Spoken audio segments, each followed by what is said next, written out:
Any how एक propaganda किया गया। फिर जब पाकिस्तान आ गया तो कहा गया जी ये रोशन अजीम कभी भी इसको इस्लामाबाद लेकर नहीं जाएगा। तो ये एपी सिंह के जो साथी थे, जो उसके कंपेनियन थे, उन्होंने जो इसके बेटर हैं सीमा हैदर के, उन्होंने ये प्रोपोगंडा किया, जो कि हमारे दोस्त बन के यहाँ पे इस प्लेटफॉर्म पे भी आते रहे, पाकिस्तान के दीगर प्लेटफॉर्म पे भी आते रहे और उन्होंने हमें अपना होने का एहसास दिलाया, लेकिन उन्होंने बाद में इस तरह की बातें की। अच्छा, वो वीडियो एक नज़र आ गया जिसमें गुलाम हैदर खुद सुप्रीम कोर्ट ऑफ पाकिस्तान में और फॉरेन ऑफिस और दीगर जगहों पे रोशन अजीम साहब के साथ नज़र आया, जिसमें डिजिटल मोशन, अल्लाह टीवी और दीगर चैनल्स ने भी इसको रिपोर्ट किया और वो नज़र भी उसमें लाइव कवरेज के दौरान है। अच्छा, वो मामला क्लियर हो गया। फिर वो प्रोपेगेंडा जो है वो दम तोड़ गया और वो एक कोशिश जो थी वो नाकाम हो गई। फिर कैंपेन चलाई गई कि जी रोशन अजीम साहब भारत में कोई वकील नहीं कर रहे और कोई पावर ऑफ अटॉर्नी नहीं प्रोवाइड कर रहे और ये फेयर नहीं है। शुरू-शुरू में तो कहा गया था कि पावर ऑफ अटॉर्नी ले गए। खैर वो भी कहानी खत्म हो गई। उसके बाद फिर आ जाते हैं इंसार बर्नी साहब। इंसार बर्नी साहब आए तो इनका पता नहीं कहाँ से कोई 25 करोड़ का मामला लेकर आ गए, आसमान से खुद ही बना के कहानियाँ। पता नहीं कहाँ-कहाँ से लाते हैं। खैर वो भी कहानी खत्म हो गई। वो जब मामला भारत की हमारी बहन है, उन्होंने बताया कि वो तो मामला जो सरबजीत सिंह साहब थे, उनको डेथ पनिशमेंट हो रही थी और डेथ से लाइफ पनिशमेंट में उन्होंने कन्वर्ट करवाया, बल्कि मदद की और वो पता नहीं क्या कहानियाँ की। खैर इस तरह का प्रोपेगेंडा एक किया। फिर उसके बाद इकरा आप यहाँ पे मौजूद हैं, आपको जिस तरह से टारगेट किया गया, वो तो मुझे बेहद अफ़सोस हुआ। ये नहीं कि आपकी मौजूदगी में भी मैं आजकल थोड़ा-सा मसरूफ़ हूँ और मैंने जब हमारी इंडियन बहनों की दिल आज़ारी हुई थी या दोस्तों की दिल आज़ारी हुई थी, तो हमारे पैनल पे एक रेड शर्ट वाले अंकल आते थे, तो वो सब ने कहा कि फ़याज़ साहब आप उनको लेते हैं, मेरा उनसे ज़ाती किस्म-किस्म का कोई प्रॉब्लम नहीं था। तो आप उनको ना लिया करें, तो मैं कहा जी ठीक है, अगर किसी को कोई प्रॉब्लम हो रही है इनकी कोई गुफ्तगू से या किसी किस्म का तो हम उनको नहीं लेंगे। और हमने अपनी तमाम बहनों की इज़्ज़त रखी और वो सारा कुछ मामला उसमें किया और दोबारा उनको नहीं लिया। उसमें शाहिद भाई ने भी नहीं लिया, फैसल साहब ने भी नहीं लिया और भी काफ़ी दोस्तों ने नहीं लिया, डॉक्टर शुजात साहब ने भी नहीं लिया। तो डॉक्टर शुजात साहब तो अभी भी उनको नहीं लेते। तो बात मुख्तसर ये है कि हमारा कोई पर्सनल नहीं था, सिर्फ़ ये था कि जो इंडियन दोस्त हमारे पास आते थे, उनकी इस वजह से कि उनकी दिल आज़ारी उनकी वजह से हुई थी।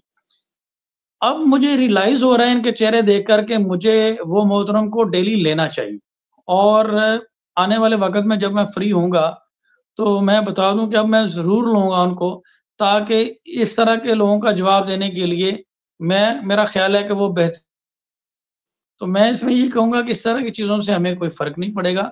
लीगली तौर पर इंसार बर्नी साहब ने अभी शाहिद भाई के चैनल पे भी एक वीडियो देखी, तो वो उसमें उन्होंने तमाम लीगल प्रोसीडिंग का आगाज़ कर दिया है।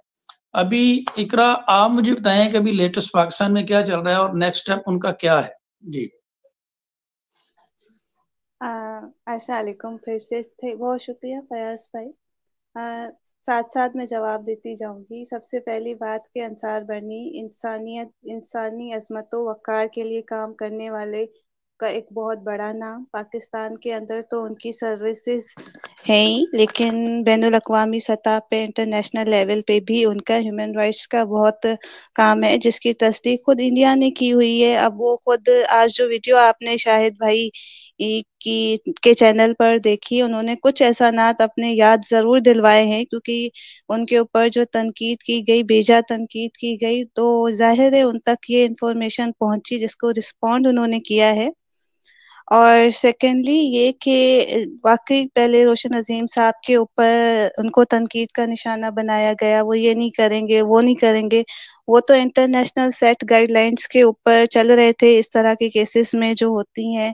तो देखिए अंसार बर्नी साहब ने भी पहला स्टेप वही उठाया है जो रोशन अजीम साहब ने उठाया था, इसमें कोई दो राय की बात तो है नहीं। दूसरी बात ये है कि इनको कुछ पता होता नहीं है। सेकेंडली कि मुझे समझ में नहीं आती है कि सुबह को एक औरत उठती है और वॉइस नोट्स भेजना स्टार्ट वो कर देती हैं, कभी वो शाम में भेज रही होती हैं। तो मैंने तो मुझ तक वो पहुँचे हैं और मैंने वो अपने हमारे जो फैमिली लीगल काउंसिल हैं, मैंने उनके हवाले वो कर दिए हैं, क्योंकि मेरे मुझ तक पहली दफ़ा पहुँचे हैं तो पहली गलती माफ़ है। लेकिन मैं ये उनको बता दूँ, अगर दोबारा उन्होंने ये चीज़ रिपीट की है, तो मैं बात नहीं करूँगी। उनको एफआईए का समन आएगा जिसमें उनको सबूत समेत उनको बुलाया जाएगा। कि वो आए और ये इस चीज़ को साबित करें जो इल्ज़ाम वो मेरे ऊपर लगा रही हैं।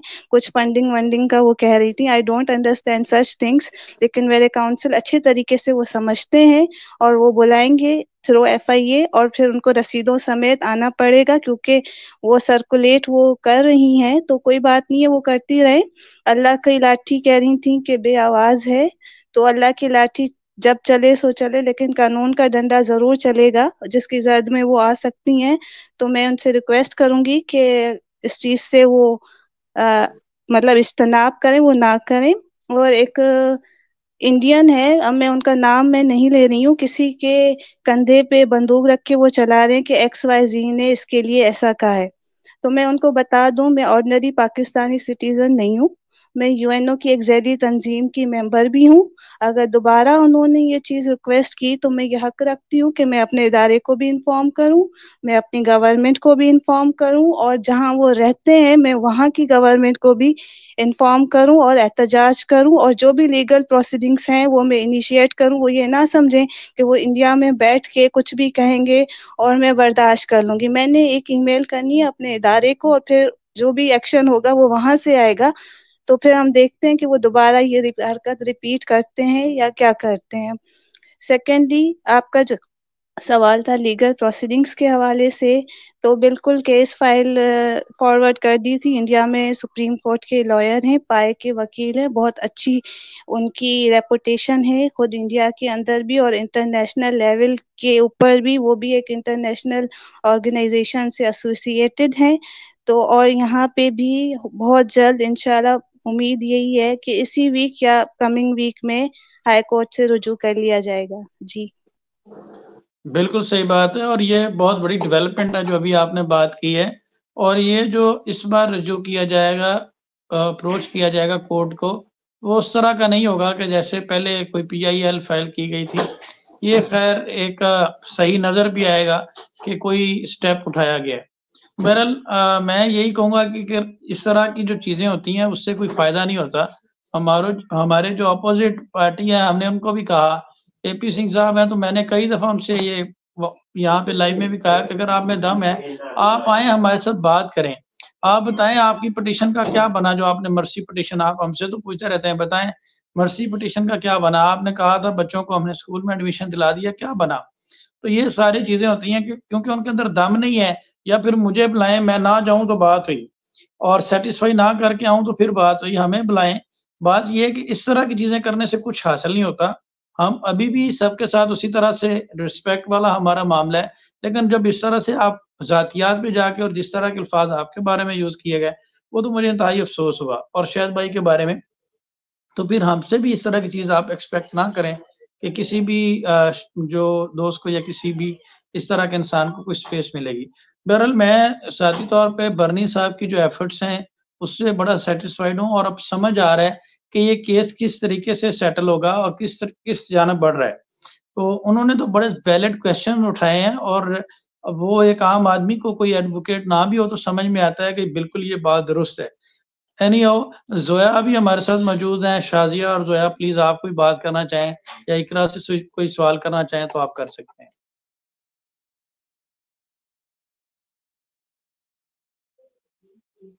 जी ज़ोया सिस्टर, आप पहले करें फिर अस्सलाम शाज़िया। वालेकुम फयाज भाई, अस्सलाम वालेकुम। वालेकुम सलाम। जी कैसे हैं फयाज भाई आप?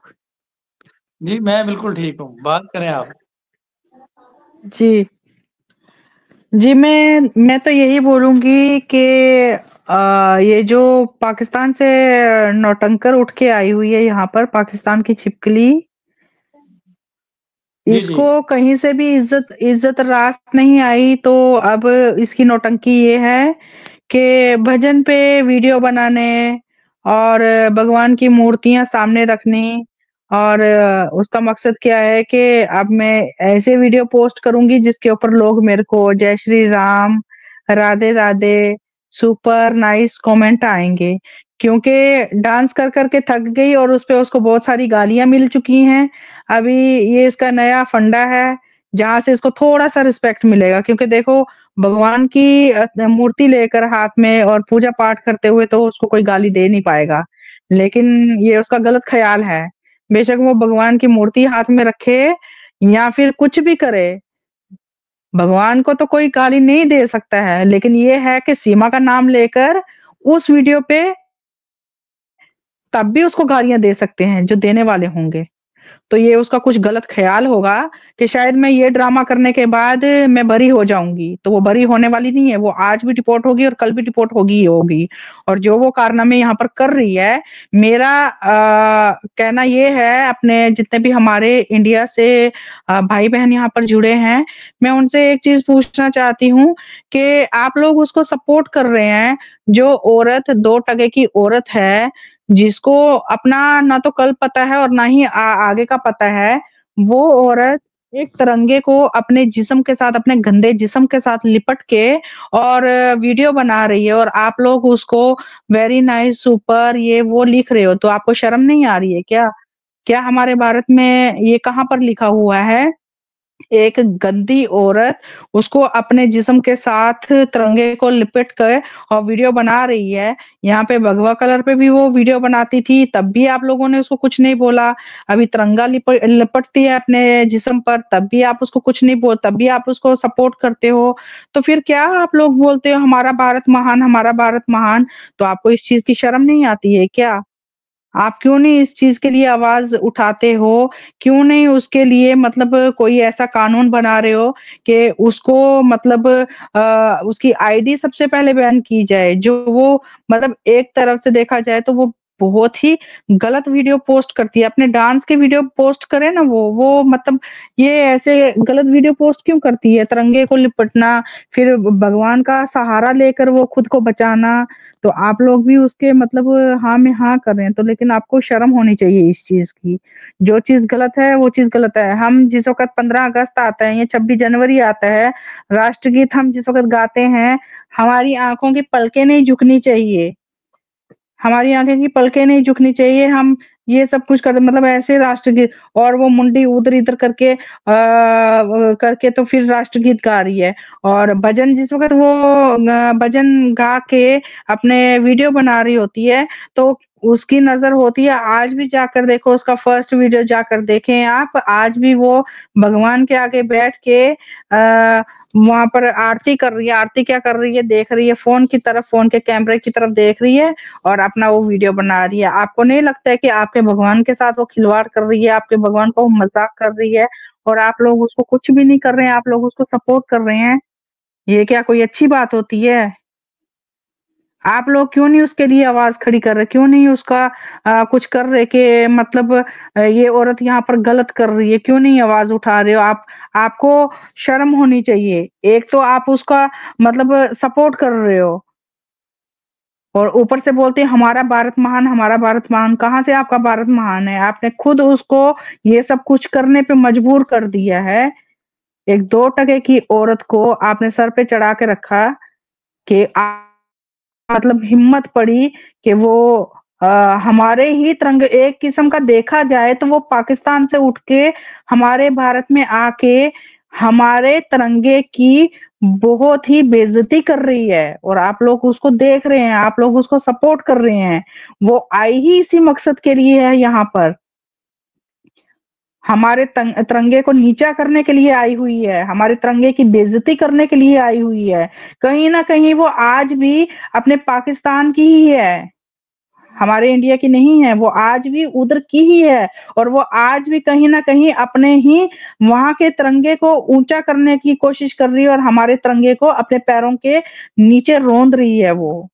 आप लोगों को ये चीज़ समझ नहीं आ रहा है और आप लोग उसकी वीडियो पे लिखते हो नाइस, सुपर, ब्यूटीफुल, शर्म होनी चाहिए आप लोगों को। शर्म होनी बिल्कुल, चाहिए। बिल्कुल सही बात है। शादिया सिस्टर आप क्या कहेंगी? अस्सलाम वालेकुम फयाज़ भाई। वालेकुम अस्सलाम। अस्सलाम वालेकुम इकरा। वालेकुम सोया। सलाम। हाँ फयाज़ भाई, मैं ये फर्स्ट टाइम से मैं देख लेते आई हूँ कि मर्चेंट को जिस तरीके से लगाए गेम डाल के जो हटाए थे, ठीक है, तो उस टाइम पे मेरे को वहां पे लगा था कि ये लोग एक चापलूसी की खेल खेल रहे थे ये। लेकिन उस टाइम मैं आपको बोलना चाह रही थी, लेकिन उस टाइम आप जो सो उन लोगों को ज्यादा कवर कर रहे थे, इसलिए मैं खामोश हो गई थी। अभी परसों मेरे को जो बात इकरा और शाहिद के बारे में मेरे को मर्चेंट से मालूम नहीं। अभी आप देखो, आप मेरे पे भी किस तरीके का इल्जाम लगाने का आया वो आदमी, कैसा बोला है वो, तो उस पे से समझ लो आप, चाहे वो बंदा बोलो चाहे किसी और से बोलने कराओ, बिल्कुल सही बात। बात तो एक ही है। वालेकुम अस्सलाम शाजिया सिस्टर, सॉरी कट हो गया था। तो बात तो एक ही है ना फयाज भाई, उसने किस तरीके से वो लोग गेम बनाए, और ये इंसान जो सो अब पूरा फोकस अपने ऊपर करा रहा है, ये सीमा पे से सबका दिमाग हटा के, तो यानी कि इन लोगों कहीं ना कहीं पूरे मिले हुए है ये लोग। और ये बंदा दो वीडियो से बोल रहा है कि ये सीमा यहाँ से नहीं जाएगी, मत जाने दे, ठीक है रख ले, बरनी में डाल के रख इसको मसालों के संगात, लेकिन बच्चे तो डिपोर्ट होने दो, बच्चों के लिए बैठे थे। और जो गलत है, मैं शुरू में भी आप लोगों को यही बोली थी कि इसके पीछे बहुत बड़े लोगों का हाथ है, वही निकल के आया। बिल्कुल आपकी बात सही है। हमने तो उनको अपना दोस्त समझा था, भाई समझा था, और हमने तो हमेशा उनको इज्जत दी थी, लेकिन मुझे बहुत अफसोस हुआ ये सारी बातें सुन के। हाँ, तो मैं इसलिए आपको मैं पर्सनली मोबाइल पे यही बोली थी कि मर्चेंट को आप अपने पैनल पे लियो, क्योंकि इंसान क्या है, हर दो तरफ लड़ाने के लिए कहीं ना कहीं जरिया बना के घुसता है। तो मर्चेंट को वो लोग इसलिए वहां से निकालने लगे थे। अभी आप देखो लोगों के चेहरे पूरे खुल के सामने आ गए, और ये बंदे को अब कोई नहीं मिले। अभी मेरे बारे में तो पूरी तरीके से मालूमात करा, तो मेरे को पकड़ के खींच के टारगेट बना रहा है, गंदे गंदे गालियां दिला रहा है मेरे को। कविता को भी बना रहा है, कविता को भी बना रहा है।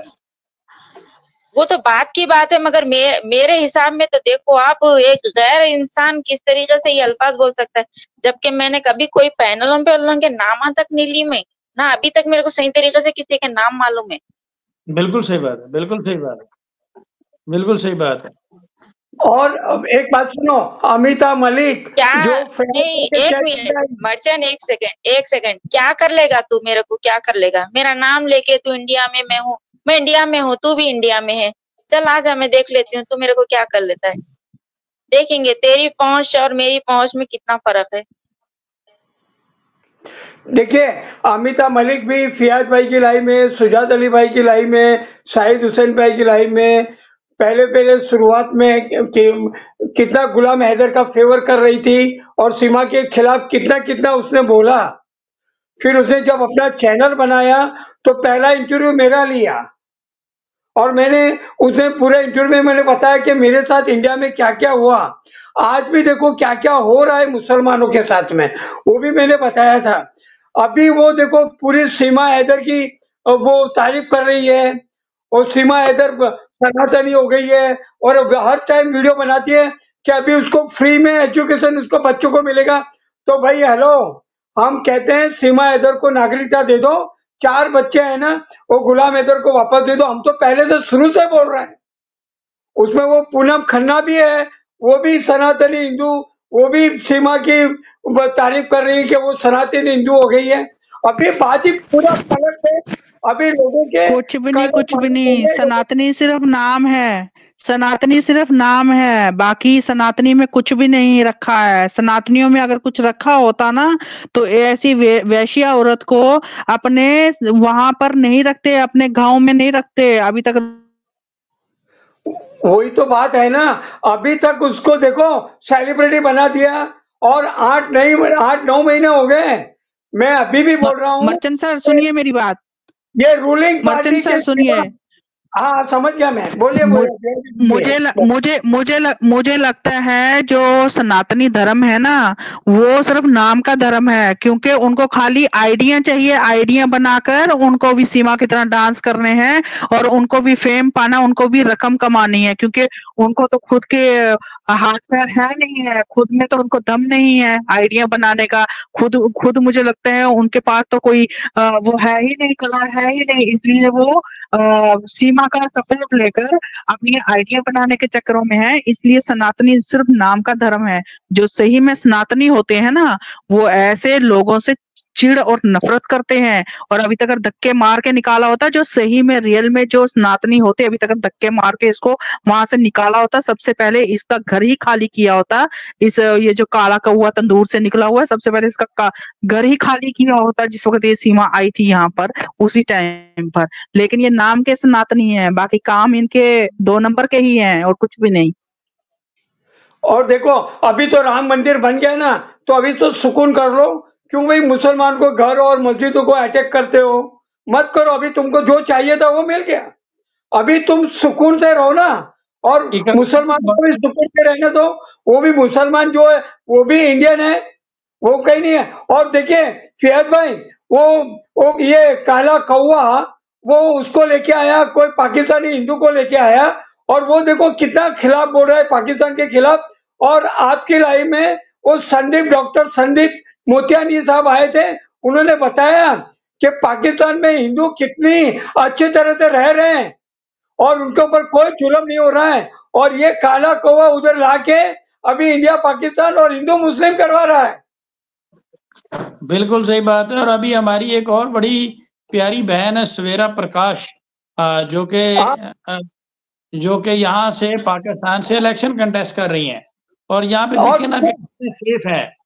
उस दिन जो है फियाज भाई, उसको भी जी वाले ने बहुत गुमराह किया कि तुम बोलो उसके मुंह से, लेकिन उसने बोला नहीं, मैं कुछ नहीं बोलूंगी, हमारे पाकिस्तान में हिंदू सलामत है, और देखो मैं भी इलेक्शन लड़ रही हूँ।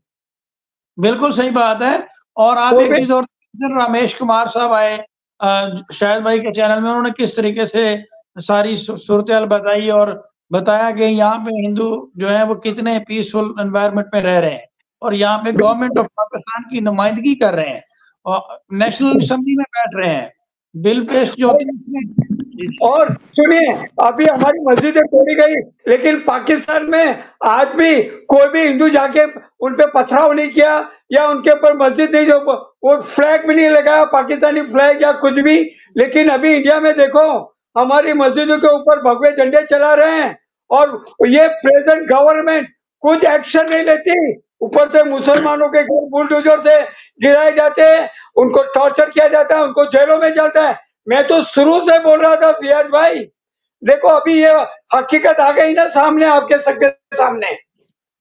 अच्छा, यहाँ पे पूजा रानी मौजूद है, वो कोई बात करना चाहती है? इकरा, आप काफी देर से खामोश हैं, आप कोई बात करना चाहती तो प्लीज कर लें।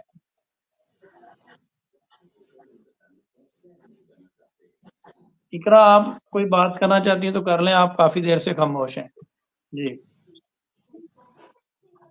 देखिए, मैं पाकिस्तान से भी प्यार करता हूं, मैं इंडिया से भी प्यार करता हूं, ना मैं इंडिया के खिलाफ बोला हूं, ना मैं पाकिस्तान के खिलाफ बोला हूं। मैं जो इंडिया की पॉलिटिक्स है वो सिस्टम के खिलाफ मैं बोला हूं। हेलो जी जी जी जी, बात करें जी। हाँ जी, सबको नमस्ते मेरा। नमस्ते सिस्टर। हाँ जी, मैं ये बोलना चाहती हूँ, बस ये बात आपने बिल्कुल ठीक बोली है। अगर वो पक्के सनातनी होते ना, तो इस तरह उसे घर में बैठा के नहीं रखते जिस तरह उन्होंने बैठा रखा है। अगर वो सच्चे होते ना, तो जिस वक्त उनका बेटा उसे लेकर आया था ना घर में, तभी उसको जूते मार के भगाते वहीं से। ऐसे कोई किसी को नहीं घुसा लेता अपने घर में। उसको घर में रखने के लिए उसको पैसा मिल रहा है उसको, तो फिर वो लोग क्यों वो करेंगे उसको।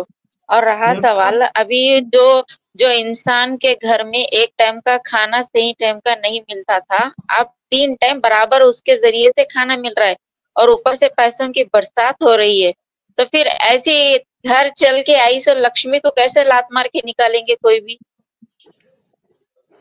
वो नहीं निकाले, पर निकलना तो उसे पड़ेगा ही। यहाँ कब तक रहेगी वो? ऐसे रह नहीं सकती ना यहाँ पर, उसे जाना तो पड़ेगा ही, चाहे वो कुछ भी